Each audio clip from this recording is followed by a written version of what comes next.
Hello everyone, this is Erik, the Asian movie enthusiast, and this is my review of My Little Bride, a Korean romantic comedy from 2004 that stars Kim Rae-won and Moon Geun-young.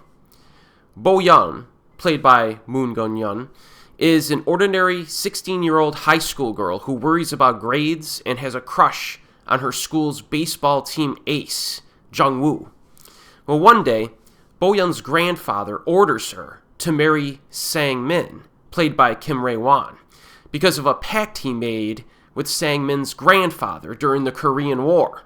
So despite the grandchildren's opposition, they are forced to marry because Bo-eun's grandfather's strong influence. So both characters are very familiar with each other, which is evident during the opening scene where they playfully insult each other and are very comfortable taking and giving criticisms. Now, Kim's character is immediately established as being a playboy, alright? But Moon's character knows this already and throws it at him, like right in his face at the beginning of the movie. So both of them seem, very comfortable with each other, and they also seem like pretty nice people as well, generally speaking. Now, the romantic premise is set up within the first, 10 minutes of the movie, and neither one of these characters are too happy about it.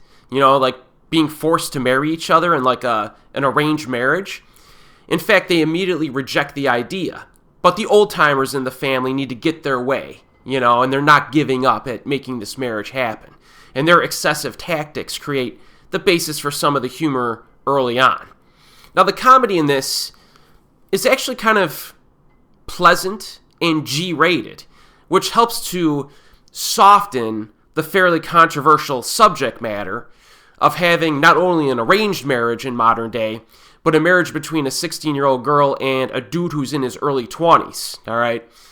But almost all of the humor is family-friendly stuff, so it kind of tempers any, mean-spiritedness to the premise. But we get the old-timer shenanigans that I previously mentioned. There's a scene at a dance club where our male lead realizes that he may be sacrificing his bachelor card a bit earlier than he desired.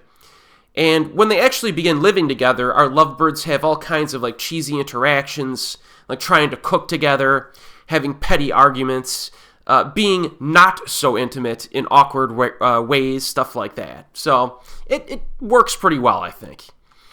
Pretty standard romantic comedy stuff, but the actors help to make it an enjoyable affair because they do have some chemistry together.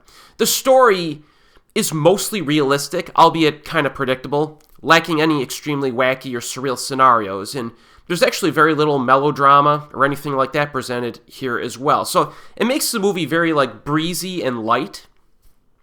It does not take itself too seriously, which can be a flaw with some comedies and romantic comedies. I've mentioned this multiple times in other videos where, if you have a comedy and then it's going really well and then you just got to try to make it serious near the end for some reason, or a romantic comedies can do the same thing. You got to have these really serious moments near the end. I don't agree with that.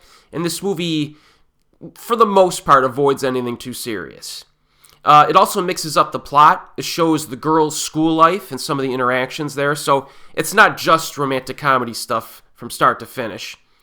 And these two protagonists try to hide their marriage at times from people who may not understand, which creates some awkward moments.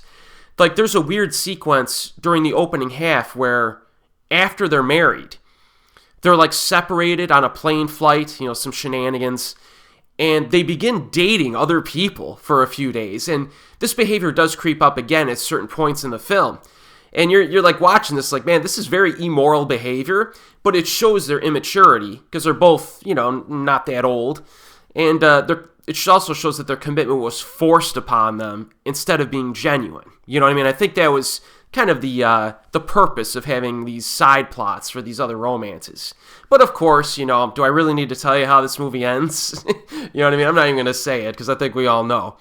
But again, this is fairly predictable stuff, but it's a moderately entertaining romantic comedy from the heyday of Korean cinema.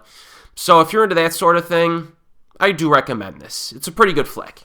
Currently available streaming on Amazon, and as always, I'll see you next time.